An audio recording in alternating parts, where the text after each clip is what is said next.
मरकस 9 बाब और उसकी पहली आयत से खुदावंद के हुजूर तलावत करेंगे। और उसने उनसे कहा, मैं तुमसे सच कहता हूँ कि जो यहाँ खड़े हैं उनमें से बाज़ ऐसे हैं कि जब तक खुदा की बादशाही को कुदरत के साथ आया हुआ ना देख लें, मौत का मज़ा हरगिज़ ना चखेंगे। 6 दिन के बाद यीशु ने पतरस और याकूब और यूहन्ना को हमरा लिया और उनको अलग एक ऊंचे पहाड़ पर तन्हाई में ले गया, और उनके सामने उसकी सूरत बदल गई और उसकी पोशाक ऐसी नूरानी और नहायत सफ़ेद हो गई कि दुनिया में कोई धोबी वैसी सफ़ेद नहीं कर सकता। और एलिया मूसा के साथ उनको दिखाई दिया और वो यीशु से बातें करते थे। पतरस ने यीशु से कहा, रब्बी, हमारा यहाँ रहना अच्छा है, बस हम 3 डेरे बनाएं, एक तेरे लिए, एक मूसा के लिए, एक एलिया के लिए। क्योंकि वो जानता ना था कि क्या कहे, इसलिए कि वो बहुत डर गए थे। फिर एक बादल ने उन पर साया कर लिया और उस बादल में से आवाज़ आई कि ये मेरा प्यारा बेटा है, इसकी सुनो। और उन्होंने यकायक जो चारों तरफ नज़र की तो यीशु के सिवा और किसी को अपने साथ ना देखा। जब वो पहाड़ से उतरते थे तो उसने उनको हुक्म दिया कि जब तक इब्ने आदम मुर्दों में से जी ना उठे, जो कुछ तुमने देखा है किसी से ना कहना। उन्होंने इस कलाम को याद रखा और वो आपस में बहस करते थे कि मुर्दों में से जी उठने के क्या मायने हैं। फिर उन्होंने उससे ये पूछा कि फकीह क्यों कर कहते हैं कि एलिया का पहले आना ज़रूर है। उसने उनसे कहा कि एलिया अलबत्ता पहले आकर सब कुछ बहाल करेगा, मगर क्या वजह है कि इब्ने आदम के हक में लिखा है कि वो बहुत से दुख उठाएगा और हकीर किया जाएगा। लेकिन मैं तुमसे कहता हूँ कि एलिया तो आ चुका, और जैसा उसके हक में लिखा है उन्होंने जो कुछ चाहा उसके साथ किया। और जब वो शागिर्दों के पास आए तो देखा कि उनकी चारों तरफ बड़ी भीड़ है और फकीह उनसे बहस कर रहे हैं। और फिलफौर सारी भीड़ उसे देखकर नहायत हैरान हुई और उसकी तरफ दौड़कर उसे सलाम करने लगी। उसने उनसे पूछा, तुम उनसे क्या बहस करते हो? और भीड़ में से एक ने उसे जवाब दिया कि ए उस्ताद, मैं अपने बेटे को, जिसमें गूंगी रूह है, तेरे पास लाया था। वो जहाँ उसे पकड़ती है पटक देती है, और वो कफ भर लाता और दांत पीसता और सूखता जाता है।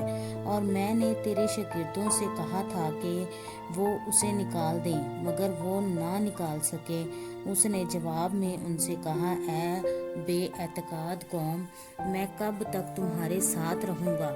कब तक तुम्हारी बर्दाश्त करूँगा? उसे मेरे पास लाओ। बस वो उसे उसके पास लाए, और जब उसने उसे देखा तो फिलफौर रूह ने उसे मरोड़ा और वो ज़मीन पर गिरा और कफ भर लाकर लिटने लगा। उसने उसके बाप से पूछा, ये इसको कितनी मुद्दत से है? उसने कहा, बचपन ही से। और उसने अक्सर उसे आग और पानी में डाला ताकि उसे हलाक करे। लेकिन अगर तू कुछ कर सकता है तो हम पर तरस खा कर हमारी मदद कर। यीशु ने उससे कहा, क्या अगर तू कर सकता है? जो एतकाद रखता है उसके लिए सब कुछ हो सकता है। उस लड़के के बाप ने फिलफौर चला कर कहा, मैं एतकाद रखता हूँ, तू मेरी बेएतकादी का इलाज कर।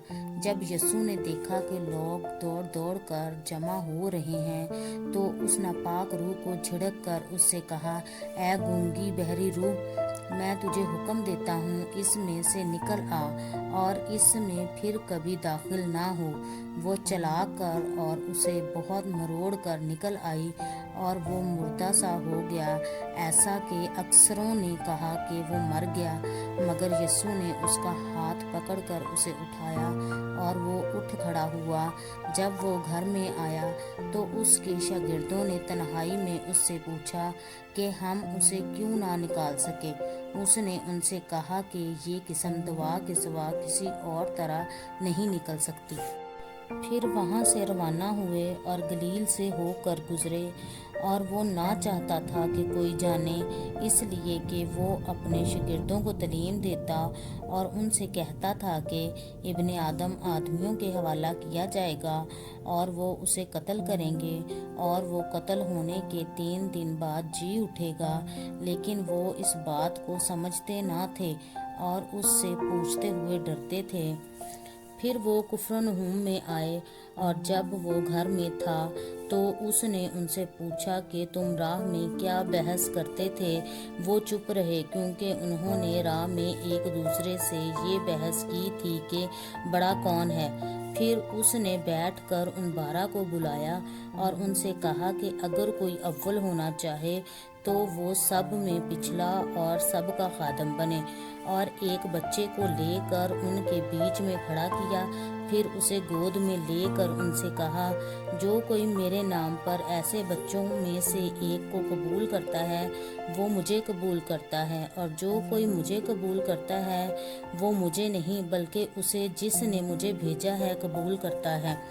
یوحنا نے اس سے کہا، اے استاد، ہم نے ایک شخص کو تیرے نام سے بدروحوں کو نکالتے دیکھا، اور ہم اسے منع کرنے لگے کیونکہ وہ ہماری پیروی نہیں کرتا تھا۔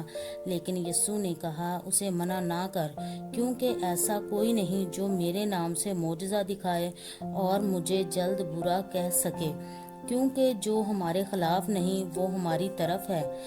اور جو کوئی ایک پیالہ پانی تم کو اس لیے پلائے کہ تم مسیح کے ہو، میں تم سے سچ کہتا ہوں کہ وہ اپنا اجر ہرگز نہیں کھوئے گا۔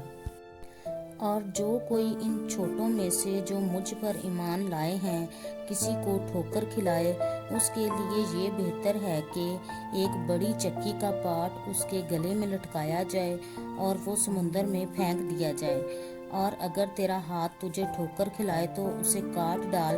ٹنڈا ہو کر زندگی میں داخل ہونا تیرے لیے اس سے بہتر ہے کہ 2 ہاتھ ہوتے جہنم کے بیچ اس آگ میں جائے جو کبھی بجھنے کی نہیں، جہاں ان کا کیڑا نہیں مرتا اور آگ نہیں بجھتی۔ اور اگر تیرا پاؤں تجھے ٹھوکر کھلائے تو اسے کاٹ ڈال۔ لنگڑا ہو کر زندگی میں داخل ہونا تیرے لیے اس سے بہتر ہے کہ 2 پاؤں ہوتے ہوئے جہنم میں ڈالا جائے، جہاں ان کا کیڑا نہیں مرتا اور آگ نہیں بجھتی۔ اور اگر تیری آنکھ تجھے ٹھوکر کھلائے تو اسے نکال ڈال۔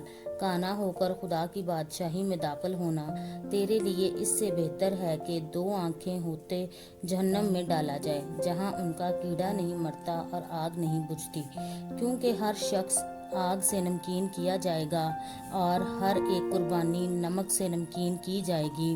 نمک اچھا ہے، لیکن اگر نمک کی نمکینی جاتی رہے تو اس کو کس چیز سے مزیدار کرو گے؟ اپنے میں نمک رکھو اور ایک دوسرے کے ساتھ میل ملاپ سے رہو۔ پاک کلام کے پڑھے سنے سمجھے جانے پر خدا کی خاص برکت ہو۔ آمین۔